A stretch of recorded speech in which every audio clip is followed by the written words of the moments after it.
성삼일체 하나님께서 우리 가운데 강하게 임하시고 우리 가운데 운행하시고 우리를 만져주시고 은혜 위에 은혜 주의 능력으로 채워주시는 복된 시간 되기를 우리 주 예수 그리스도의 이름으로 축원을 드립니다. 오늘 말씀의 제목은 하나님의 영광을 위한 사안이라는 제목으로 말씀을 전하기 원합니다. 죄에서 구원을 받는 사건을 우리들은 거듭남이라 이렇게 얘기를 하죠. 이 거듭남이란 죄에 대해서는 죽고 의에 대해서는 살아난 것을 의미합니다. 또한 옛사람을 벗어버리고 새 사람을 입은 것이다 라고도 설명할 수 있습니다. 거듭난 사람은 하나님의 은혜와 사랑을 받은 사람이다 라고도 우리가 말씀을 드릴 수 있죠. 무엇보다도 예수 그리스도의 십자가의 죽으심을 통해 우리들에게 주어진 것이 구원이죠. 거듭남이 예수님의 십자가의 죽으심을 통해서 우리에게 허락된 것이다 라는 말씀입니다. 그래서 모든 것이 하나님의 은혜, 전적인 하나님의 은혜라는 사실을 잊지 않기를 주의 이름으로 축원을 드립니다. 거듭난 사람들을 우리는 새 사람이라 이렇게도 설명합니다. 그리고 새 사람이 되었다는 것은 옛사람과의 완전한 그런 단절이 필요하다는 사실도 의미합니다.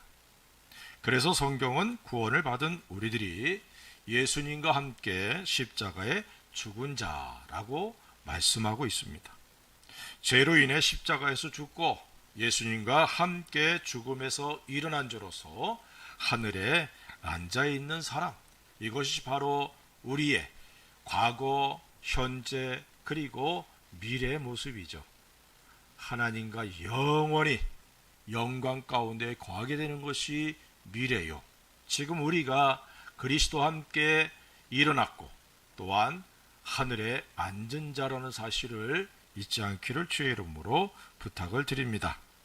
비록 우리들이 이 땅에 살아가고 있지만 우리들이 영원히 거할 것은 하늘이라는 사실입니다. 하늘의 천국, 하늘의 나라, 천국을 우리는 바라보면서 살아가고 있습니다. 우리들이 하나님 나라의 시민권을 갖고 있다는 사실을 잊어서는 안 됩니다. 다시 말하면 우리들의 삶의 궁극적인 방향, 그것은 하늘을 바라보면서 살아가는 것이다.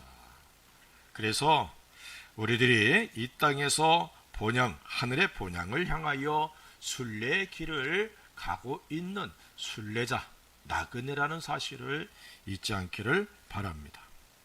거듭난 우리들을 또한 새로운 피조물이다, 이렇게 말씀하고 있죠. 새로운 피조물이란 이전 것과는 완전히 다른 새로운 존재가 되었다는 사실을 의미합니다.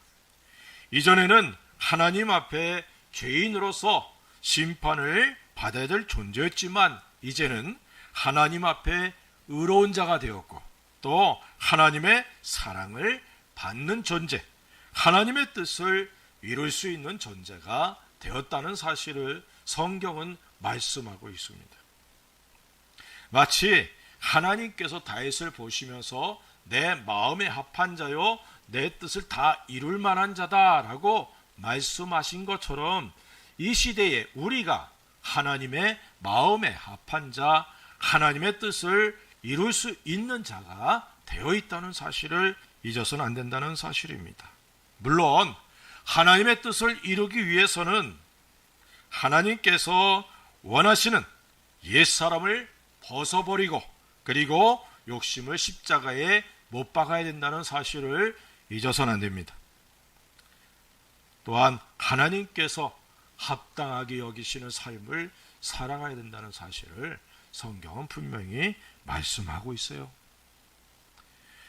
이러한 삶을 통해서 하나님의 뜻을 이루게 되고 또 하나님의 영광을 드러내게 된다는 사실을 깨달으시기를 바랍니다. 거듭난 그리스도인은 이 세상의 사람들과는 다른 가치관을 갖고 살아가게 되어 있습니다. 이 세상의 사람들은 자기 위주의 이기적이고 그리고 개인적인 것을 추구하죠. 자기에게 유익이 된다면 다른 사람을 죽이기도 하는 것이 세상 사람들의 가치관입니다. 지금도 계속되고 있는 우크라이나에서의 전쟁, 이것은 푸틴의 욕심과 그리고 야망으로 인해서 일어난 전쟁입니다. 그 푸틴이 그렇게 얘기를 했더라고요. 우크라이나하고 전쟁을 벌이고 있지만 우리는 아무것도 이런 것이 없다. 앞으로도 그럴 것이다. 얼마나 잘못되고 이기적인 생각입니까? 자기의 본인은 잘못된 판단으로 안 하겠죠. 자기의 그런 판단으로 인해서 수많은 사람들이 러시아 국민들 그리고 우크라이나 국민들 그 일로 인해서 전 세계가 지금 힘들지 않습니까? 이 전쟁으로 인해서 전쟁을 치르고 있는 당사자들만이 아니라 전 세계가 아픔을 겪고 있다는 사실을 우린 잘 알고 있습니다. 러시아를 지원하는 중국을 비롯한 공산주의와 사회주의자들의 욕심으로 인해서 지금도 얼마나 많은 사람들이 고통을 받고 죽임을 당하고 있는지 우리는 잘 알고 있지 않습니까? 그러나 그리스도인은 그렇지 않다는 사실을 성경은 말씀하고 있습니다. 그리고 우리에게 그러한 삶을 살아갈 것을 강력하게 권면하고 요청하고 있다는 사실입니다. 서신서는 그리스도인들이 세상 가운데서 생활하면서 그리고 교회 안에서 신앙생활을 하면서 만나는 여러 가지 문제들을 극복하고 해결해 나가는 지침서라 이렇게 말씀을 드릴 수 있어요. 그렇게 성경은 우리 믿는 사람들과 믿지 않는 사람들이 생명을 얻고 사람다운 삶, 하나님께 인정을 받는 삶을 살아가도록 도와주는 지침서다라고 말씀을 드릴 수 있습니다. 오늘 본문을 통해서도 그리스도인의 삶의 자세를 살펴보면서 은혜와 도전을 받는 시간 되기 바랍니다. 23절에 이렇게 말씀합니다. 모든 것이 가하나 모든 것이 유익한 것이 아니요 모든 것이 가하나 모든 것이 덕을 세우는 것이 아니니라고 말씀하고 있어요. 우리들이 거듭난 그 순간부터 우리는 자유자입니다. 우리들은 죄로부터 자유케 된 사람들이에요. 죄의 권세로부터 자유롭게 된 우리들이기 때문에 성경은 거듭난 그리스도인들을 의로운 자, 거룩한 자 이렇게 말씀하고 있다는 사실입니다. 다시 말하면 그리스도인인 우리들은 이 땅에서 거듭난 그 순간부터 무엇이든지 할 수 있는 자유를 가지고 있습니다. 하지만 우리들에게 주어진 자유를 육체의 기회를 삼는 일에 사용하지 말라라고 성경은 또한 말씀하고 있다는 사실입니다. 갈라디아서 5장 13절에 이렇게 말씀합니다. 형제들아 너희가 자유를 위하여 부르심을 입었으나 그러나 그 자유로 육체의 기회를 삼지 말고 오직 사랑으로 서로 종노릇하라 라고 말씀하고 있어요. 죄로부터 자유롭게 된 우리들, 죄를 범함으로 죄의 종이 되어서는 안 된다라고 말씀합니다. 오히려 죄와 싸우는 삶을 살아갈 것을 요구하고 있고, 그리고 우리가 서로 사랑 안에서 서로 종노릇해라 이렇게 말씀하고 있다는 사실입니다. 하지만 여전히 죄의 유혹에 노출되어 있는 것이 우리들입니다. 그래서 늘 깨어 있어야 되고 무엇을 하나님께서 기뻐하시고 원하시는지를 분별해야 된다는 것이죠. 물론 기준은 자신이 아닙니다. 상대성 원리에 의해서 막 바뀌는 것이 아니에요. 절대적인 기준이 있습니다. 하나님이시죠. 그리고 기록된 말씀입니다. 또한 거듭난 우리들에게 주신 신앙 양심이 기준이 된다는 사실을 잊지 않기를 바랍니다. 29절에 이렇게 말씀하고 있어요. 내가 말한 양심은 너희의 것이 아니요 남의 것이니 어째 내 자유가 남의 양심으로 말미암아 판단을 받으리요. 구원받기 이전의 양심은 죄가 지배하는 양심이었기 때문에 이기적인 욕심에 따라 판단하고 행동하게 됩니다. 그러나 이제 구원을 받은 우리들에게 주어진 양심은 새롭게 창조된 양심. 이전에는 찔림이 없었던 일들이 구원을 받은 이후에 찔림을 받게 되고 머뭇거리게 되는 것, 이 자체가 신앙 양심이 주어져 있기 때문입니다. 저는 이 양심에 대해서 말씀을 묵상할 때마다 아주 오래전에 성경 공부를 하면서 말씀을 가르칠 때 한 분이 그런 얘기를 하시더라고요. 목사님, 전에는 아무 거리낌이 없었던 것들이 자꾸 걸려요. 그래서 부담이 돼요. 그러는 거예요. 그래서 제가 그랬어요. 성령 하나님께서 우리 속에서 일하시기 때문에 그렇습니다. 신앙 양심이 살아나는 거예요. 그래야 세상 사람들이 느끼지 못하는 그런 죄, 그런 잘못된 것들을 느끼게 되는 것이죠. 그래서 하나님께서 원하시는 올바른 길로 갈 수 있게 되는 것입니다. 양심이 불화살을 맞은 사람들도 있죠. 마비돼 버렸어요. 죽어버렸어요. 그리스도인임에도 불구하고 그런 경우들도 있습니다. 그래서 늘 깨어 있어야 돼요. 하나님의 뜻을 알고자 하는 간절함이 있어야 된다는 사실입니다. 현재 양심, 이것은 성령 하나님의 지배를 받고 있다는 사실을 잊지 않기를 주의 이름으로 부탁을 드립니다. 많은 사람들이 자유의지에 대해서 말씀을 하죠. 아담이 자유의지를 갖고 하나님께서 금하신 선악과를 먹고 말았습니다. 그 이후에도 사람들은 의지를 갖고 있지만 그 의지는 자유의지가 아닙니다.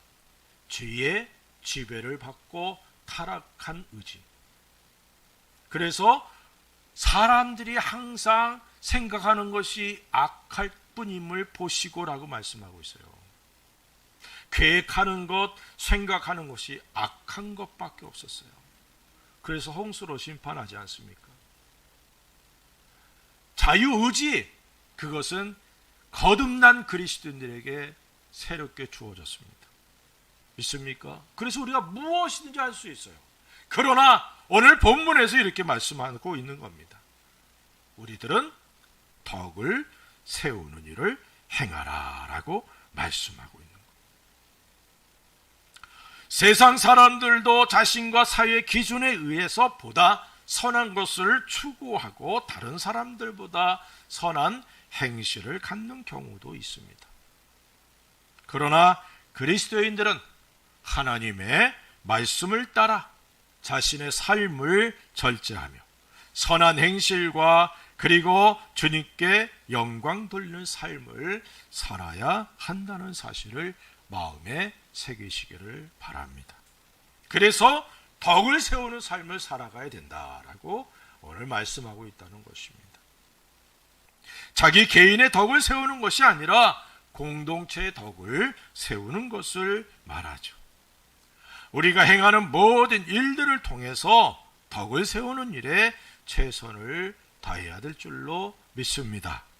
사람은 자신이 다른 사람들보다 다른 특이한 재능이나 은사를 받게 되면 그것으로 인하여 자신을 드러내고 자신의 덕을 세우려 할 때가 많습니다. 그래서 공동체인 교회와 성도와의 관계가 악화되고 결국은 자신이 외톨이가 되는 경우가 종종 있습니다. 하나님께서 우리에게 주신 모든 것들, 그것은 교회, 공동체를 세우고 다른 지체들에게 유익을 주는, 그래서 덕을 세우는 그런 삶을 살아가기를 원해서 하나님께서 우리에게 허락해 주셨다는 사실을 믿으시기 바랍니다. 고린도전서 12장 7절에 이렇게 말씀하고 있습니다. 각 사람에게 성령을 나타내심은 유익하게 하려 하심이라. 성령 하나님의 나타나심, 이것은 각자 개인들에게 주신 그런 은사들을 말합니다. 은사들을 통해서 다른 사람들을 유익하게 하렵니다. 다른 사람의 덕을 세우는 거죠. 구원을 받은 우리들에게 성령 하나님이 임재해 계십니다. 그리고 성령 하나님께서 믿는 사람들에게 은사를 주셔서 서로를 세우도록 하셨다는 사실을 믿으시기 바랍니다. 이것이 덕을 세우는 삶의 모습입니다. 로마서 14장 19절에 그러므로 우리가 화평의 일과 서로 덕을 세우는 일을 힘쓰나니 라고 말씀합니다. 힘써야 된다. 그냥 자연스럽게 되는 것이 아니라 힘을 써야 돼. 이 말에는 내가 노력을 해야 되고 희생하고 헌신해야 된다는 사실도 포함하고 있다는 사실입니다. 그리스도인 상호 간에 화평의 일, 서로 덕을 세우는 일을 힘쓰는 것, 이것이 당연한 그리스도인들의 삶의 모습이라는 사실을 잊지 않기를 바랍니다. 우리들이 이 땅에 존재하는 목적이 다른 사람들의 덕을 세우는 것이에요. 그것이 마지막 날에 주님이 오실 때에 우리에게는 상급으로, 영광으로 채워지는 것.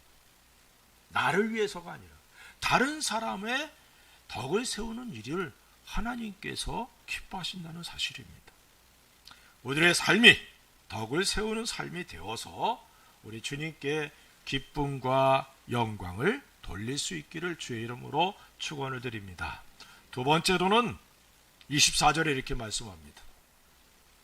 누구든지 자기의 유익을 구하지 말고 남의 유익을 구하라.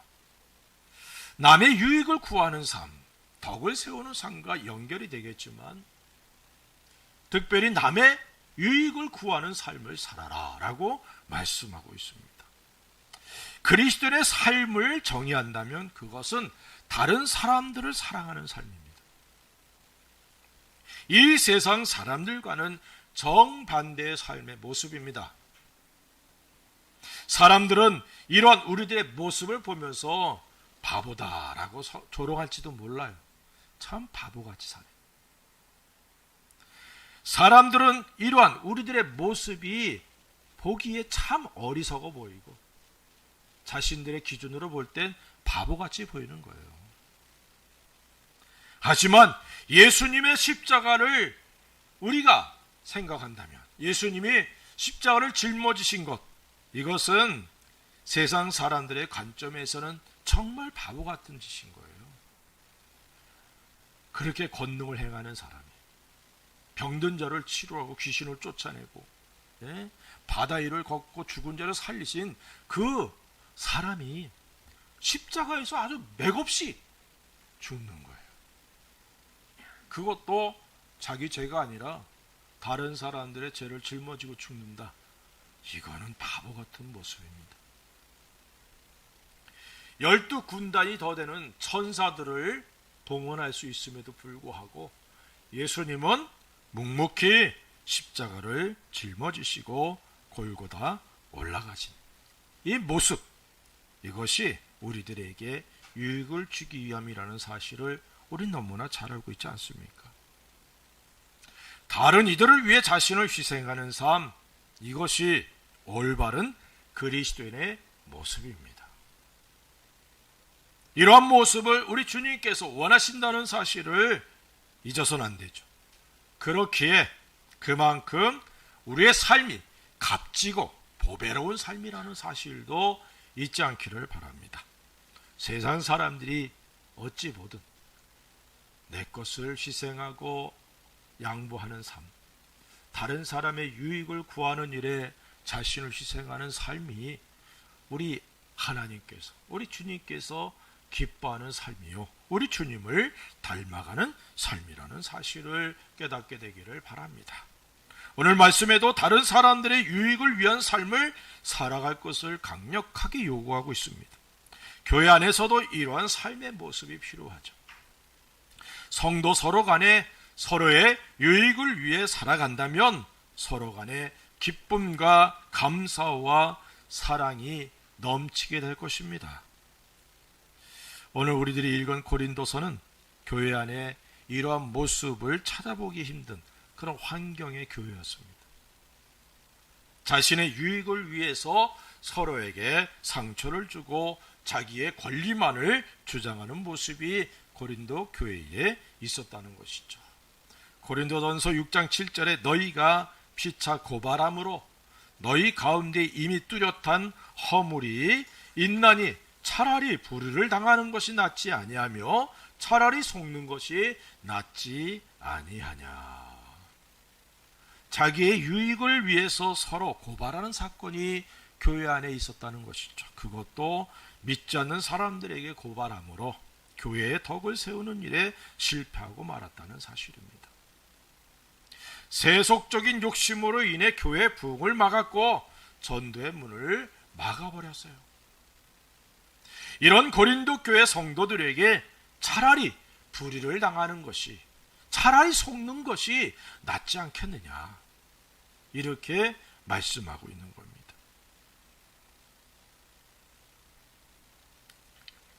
지금 우리들이 살아가고 있는 이 시대도 다른 사람들의 유익을 구하는 것보다는 자신의 유익을 구하는 모습들이 당연한 것처럼 되어지고 있는 그런 현실입니다. 주님의 십자가의 희생과 사랑을 잊어버린 그리스도인들의 모습이죠. 소탐대실이란 말이 있습니다. 자신의 욕심으로 인해 예수님의 복음이 전해지는 것에 장애물이 된다면 그 책임을 어떻게 감당하겠습니까? 하나님을 경외하는 그리스도인들은 하나님을 사랑함과 동시에 하나님을 두려워할 줄도 알아야 된다는 사실이죠. 그렇지 않으면 하나님 앞에 설 때에 책망을 받게 된다는 사실을 깨닫게 되기를 바랍니다.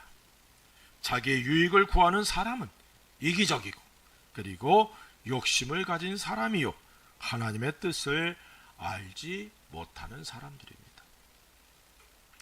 그리스도인은 자기의 유익을 구하지 않고 다른 사람들의 유익을 구하는 삶을 살아야 됩니다. 이런 삶이 우리 주님의 명령인 서로 사랑하라는 명령을 실천하는 삶의 모습입니다. 고린도전서 13장 5절에 이렇게 말씀합니다. 무례히 행하지 아니하며 자기의 유익을 구하지 아니하며 성내지 아니하며 악한 것을 생각하지 아니하며. 자기의 유익을 구하지 않는 삶이 사랑의 삶의 한 모습이라는 것이죠. 이러한 삶을 고린도 교회 성도들에게 요구하시는 주님의 말씀입니다. 이 시대 우리들에게도 이 말씀대로 자기의 유익을 구하지 말고 다른 사람의 유익을 구하는 삶을 살라라고 말씀하고 있습니다. 초대교회에는 엄청난 핍박이 있었습니다. 그런데 이런 핍박 가운데도 성도들은 주님의 말씀을 따라 사랑의 삶을 살았습니다. 자신을 희생하면서 다른 이들의 유익을 구하면서 그들이 구원하는 일에 헌신하고 또 충성했습니다. 오히려 핍박하고 자기를 죽이려는 사람들을 위해서 기도했고 그들을 용서하고 사랑하는 삶을 살았습니다. 세상 사람들과는 전혀 다른 모습이 오히려 반대하는 사람들 그들의 마음마저도 움직이는 힘이 되었다는 것이죠. 그래서 핍박의 시대였지만 기하급수적으로 구원받는 사람들이 더해졌습니다. 지금도 이런 삶의 모습이 우리들에게 필요하다는 사실입니다. 제자들은 예수님께 부르심을 받았을 때에 자기에게 있는 모든 것을 버리고 포기하고 예수님을 따랐습니다. 바울은 자신을 부르시고 이를 맡기신 주님의 일에 모든 것을 집중시키기 위해서 자신에게 있었던 모든 부와 권세와 지식을 다 배설물로 여겼다라고 말씀하고 있습니다. 빌립보서 3장 8절에 또한 모든 것을 해로 여김은 내 주 그리스도 예수를 아는 지식이 가장 고상하기 때문이라 내가 그를 위하여 모든 것을 잃어버리고 배설물로 여김은 그리스도를 얻고 라고 말씀하고 있어요.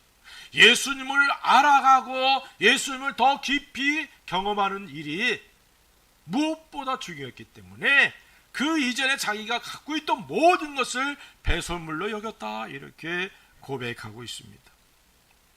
혹시 우리들은 사도 바울이 예수님을 만난 이후에 배설물로 여겼던 것들을 추구하고 있지는 않습니까? 자신도 모르게 세속화되어서 세상 것에 마음과 생각을 빼앗긴 상태로 살아가는 것은 아닙니까? 이 시간 다시금 주님의 십자가의 사랑을 기억하면서 주님께 받은 사랑과 은혜들을 헛되이 하지 않도록 주님께 자신을 드리고 다른 사람들의 유익을 구하는 삶을 살아갈 수 있기를 바랍니다. 다른 이의 유익을 구하는 것은 주님의 사랑을 내가 받았고 영생을 얻은 사람이 되었기에 자기를 귀하게 여길 뿐만 아니라 예수님의 사랑을 알지 못하는 다른 이들을 위해 자신에게 주어진 것들을 갖고 헌신하며 사랑하게 됨을 깨달으시기를 바랍니다. 주님의 십자가의 사랑을 잊지 말고 항상 주님의 십자가를 바라보는 귀한 삶이 되기를 바랍니다. 그리스도인인 내가 이 땅에 왜 존재하는지 그 존재 이유를 우리가 잊어서는 안 되죠. 갈라디아서 2장 20절은 이렇게 말씀합니다. 내가 그리스도와 함께 십자가에 못 박혔나니 그런즉 이제는 내가 사는 것이 아니요 오직 내 안에 그리스도께서 사시는 것이라. 이제 내가 육체 가운데 사는 것은 나를 사랑하사 나를 위하여 자기 자신을 버리신 하나님의 아들을 믿는 믿음 안에서 사는 것이라 라고 말씀합니다. 왜 우리가 이 땅에 존재하느냐? 주님을 위해서 존재한다는 거예요. 예수님을 위해 존재한다는 것입니다.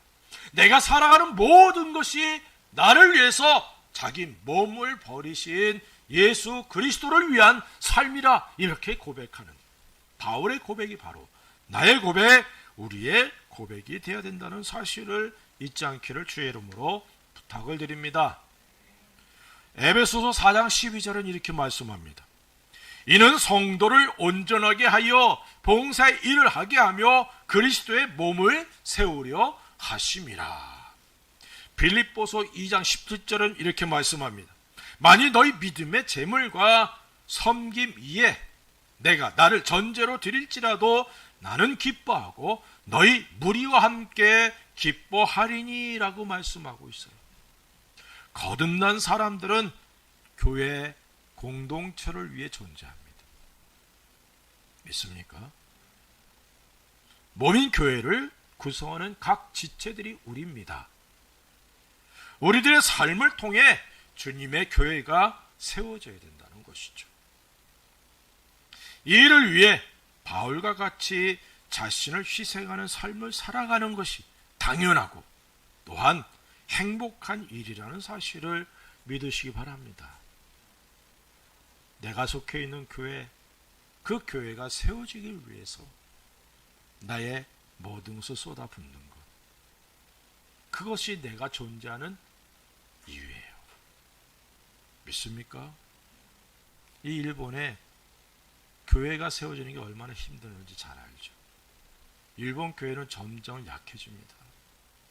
60대만 돼도 젊은 층이에요. 우리 교회에서 제가 제일 나이가 많지만 일본 교회 가면 젊은 층이 된대. 그만큼 일본 교회는 고령화가 되고 가고 있습니다. 그러니까 매년 소천하는 사람들이 있으니까 교회 수가 점점 줄어드는 거예요. 교인 수가. 그리고 일본 교회는 또 변화하는 걸 너무 싫어하거든요. 그러다 보니까 젊은이들이 들어와서 함께 주님을 섬길 수는 그런 환경 조성이 안 되는 거예요. 점점 힘들어지는 것이 일본입니다. 우리 한인교회가 그 약해지는 부분을 감당해 나가는 교회가 되어야 되는데 한국교회는 또 자기들끼리 치고받고 싸우지 않습니까? 주님이 기뻐하지 않는 모습들이 있죠. 사랑하는 성도 여러분, 나의 유익 그것을 구하는 것이 아니라 공동체 유익을 구하는 삶, 그 일을 위해 내가 이 땅에 존재하고 있다는 사실을 잊지 않기를 주의 이름으로 축원을 드립니다. 이 일을 위해 바울과 같이 자신을 희생하는 삶, 이것이 당연하며 또 행복한 일이라는 사실을 깨달으시기를 바랍니다. 마태복음 22장 39절에 이렇게 말씀합니다. 둘째도 그와 같으니 내 이웃을 내 자신같이 사랑하라 하셨으니. 베드로전서 2장 12절은 이렇게 말씀합니다. 너희가 이방인 중에서 행실을 선하게 가져 너희를 악행한다고 비방하는 자들로 하여금 너희 선한 일을 보고 오시는 날에 하나님께 영광을 돌리게 하려 함이라. 우리들은 빛과 소금의 삶을 살아야 된다라는 사실을 너무나 잘 알고 있습니다. 이러한 삶을 통하여 이웃들에게, 다시 말하면 믿지 않는 사람들에게 예수님의 복음이 증거되고 하나님의 사랑이 증거되는 것, 이것이 우리들의 사명이죠. 왜 내가 이 땅에 존재하느냐? 이웃들을 위해서 존재한다는 것. 아직 그리스도 안에 들어오지 않는 이들을 위해 내가 존재하는 것.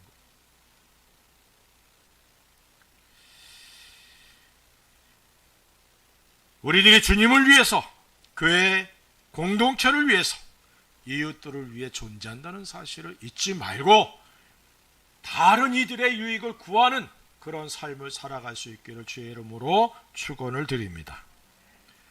세 번째는 우리들의 간절한 소원, 그것은 우리의 삶이 내가 하나님의 영광을 드러내는 삶이 되기를 원하죠.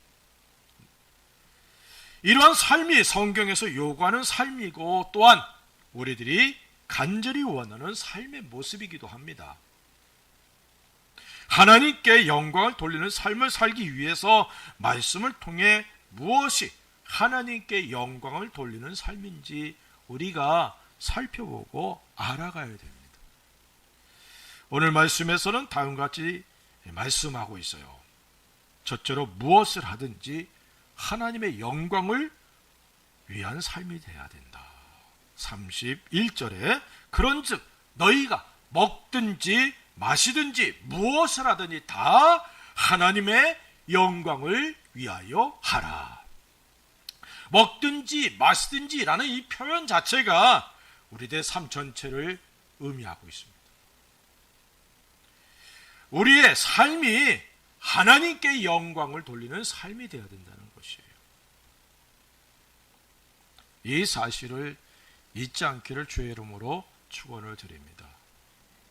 두 번째로는 거치는 자가 되지 말라라고 말씀합니다. 32절에 유대인에게나 헬라인에게나 하나님의 교회에나 거치는 자가 되지 말고.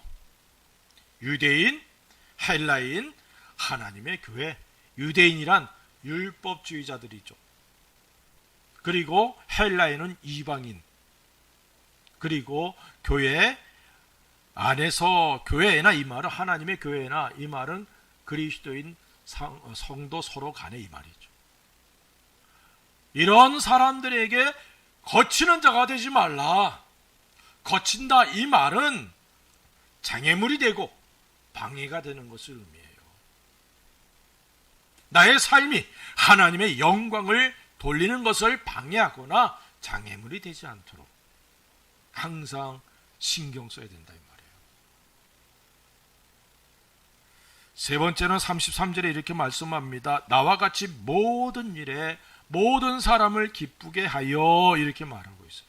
다른 이들을 기쁘게 하는 삶을 살아야 된다라고 말씀합니다.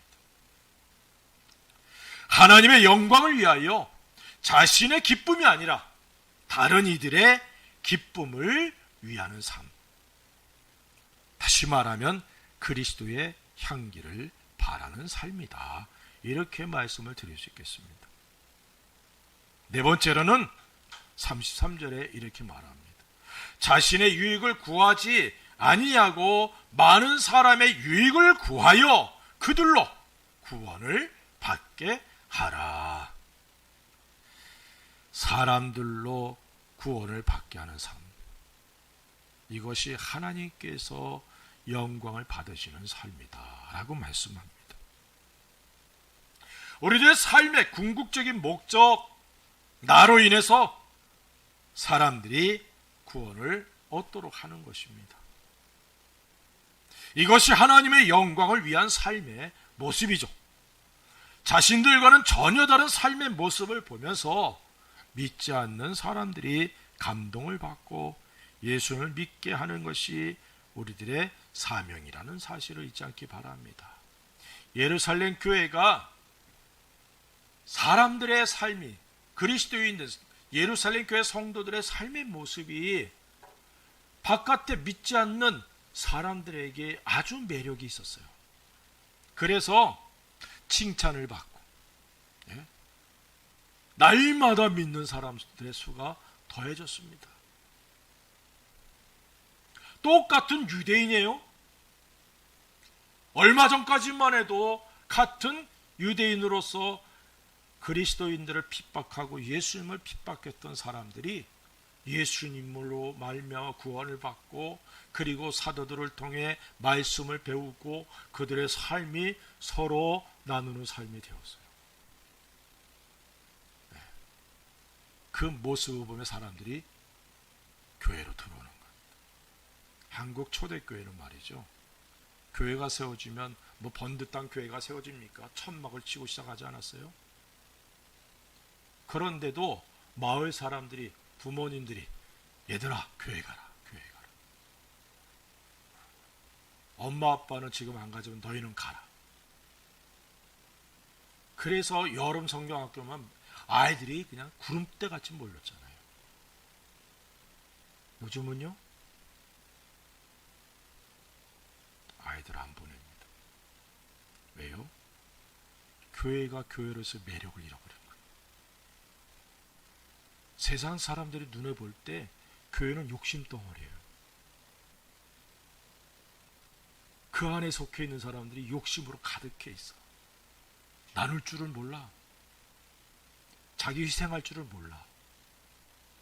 이 세상에 더 많은 걸 가지려고 막 움켜쥐려고. 그런 모습들이 믿지 않는 사람들의 눈에 다 보이는 거예요. 다 보여요. 옛날에 그 모습들 다 사라져 버렸어요. 교회 천막으로 시작했는데 조금 지나면 그 마을의 가장 높은 곳에 터를 제공하고 교회를 짓게 하고. 왜요? 교회를 통해 선한 영향력을 받은 거예요. 요즘은요?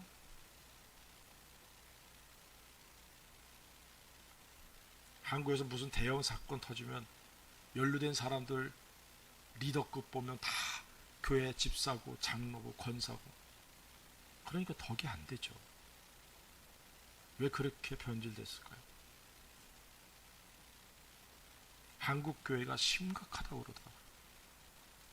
주일학교 점점 없어지고 학생부, 청년부가 점점 사라지고.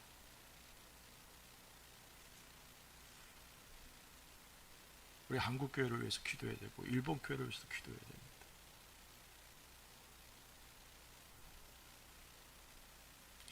우리의 삶을 통해 믿지 않는 사람들이 감동을 받을 수 있어요.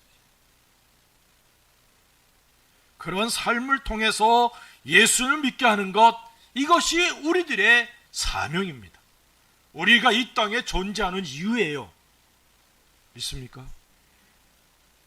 하나님의 영광을 드러내는 삶. 사랑하는 성도 여러분, 우리는 주님의 사랑으로 거듭난 하나님의 자녀들입니다. 새롭게 그리스도로 인하여 한 가족, 한 백성, 한 몸이 된 사람들이죠. 그렇게 이제는 하나님의 법을 따라 공동체인 교회의 덕을 세우는 일에 열심을 내고 또 다른 이들의 유익을 구하는 우리가 되어야 됩니다. 하나님의 영광을 위한 것에 삶의 모든 것이 집중되어야 되고 거치는 삶이 아니라 다른 이들을 기쁘게 하고 그들을 주님께로 인도하여 구원에 이르게 하는 삶. 하나님의 영광을 위해서 우리의 삶이 드려지기를 사모하는 그리고 헌신하는 우리가 되어야 될 줄로 믿습니다. 이것이 결국은 우리 영혼의 은혜와 기쁨으로 하나님께 영광과 찬송을 돌리고 교회가 세워지는 그런 귀한 성도의 삶이 되기를 우리 주 예수 그리스도의 이름으로 간절히 축원을 드립니다. 기도하십시다. 우리 같이 한번 기도합시다. 주여, 내가 덕을 세우는 삶, 다른 사람의 유익을 구하는 삶, 하나님의 영광